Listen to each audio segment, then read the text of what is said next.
আলাইকুম। আমি তাহমিনা আক্তার সাবা, মানবিক বিভাগ, সরকারি বুলবুল কলেজ। আমি যখন এসএসসি পরীক্ষা দিয়েছি, এরপরে আমার বড় বোন থেকে জানতে পারি যে আরিফ স্যার ইংরেজি পড়ায়। তারপরে আমি মূলত এখানে এসেছিলাম। তো স্যারের কাছে আমি ইন্টার ফার্স্ট ইয়ারের মানে 1 বছরই পড়ছি, দেন এখন সেকেন্ড ইয়ারে। তো স্যারের কাছে পড়ার সব থেকে যদি আমি ভালো অভিজ্ঞতা বলি, স্যার প্রত্যেকটা প্যাসেজের ওয়ার্ড মিনিং এবং ট্রান্সলেট অনেক ভালো করে করায়।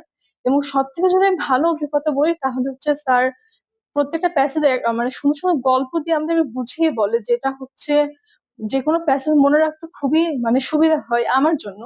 এবং বাসায় গিয়ে একবার পড়লে আমার মনে হয় যে ওটা অনেক ভালো হয়, যেহেতু গল্প দিয়ে বলে, তো গল্পগুলো মনে রাখলে অনেক ভালো হয়। এবং আমি যে সেকেন্ড ইয়ারের কথা বলি, স্যার আমি বেশ কয়েকটা ক্লাসই পেয়েছি, মানে অনেকগুলোই। তো সেখান থেকে আমি বললে স্যার আমাদের একদম বেসিক থেকে পড়ায়। যে আমরা যে মানে এই এসএসসি লেভেলে থাকতে আসলে বেসিক কি, সেকেন্ড ইয়ার ওটা আসলে বুঝতাম না। সেটা ইন্টার এসে বুঝেছি যে আসলে বেসিক কি। এবং এত ভিতর থেকে আমাদেরকে পড়ে, যেটা আমি মনে করি যে আমার একাডেমিক প্লাস অ্যাডমিশনে একটা সব থেকে ভালো পয়েন্ট হতে পারে। যেহেতু আমাদের মানবিক বিভাগের অ্যাডমিশনের ক্ষেত্রে মানে একদম বেসিক থেকে কোয়েশ্চেন হয়। ফার্স্ট পেপারের যে মানে একদম মূল বইয়ের ভিতরের পড়া, দেন সেকেন্ড পেপারের যে বেসিক, সেগুলোই কিন্তু আমাদের অ্যাডমিশনে মানে প্রয়োজন হয়।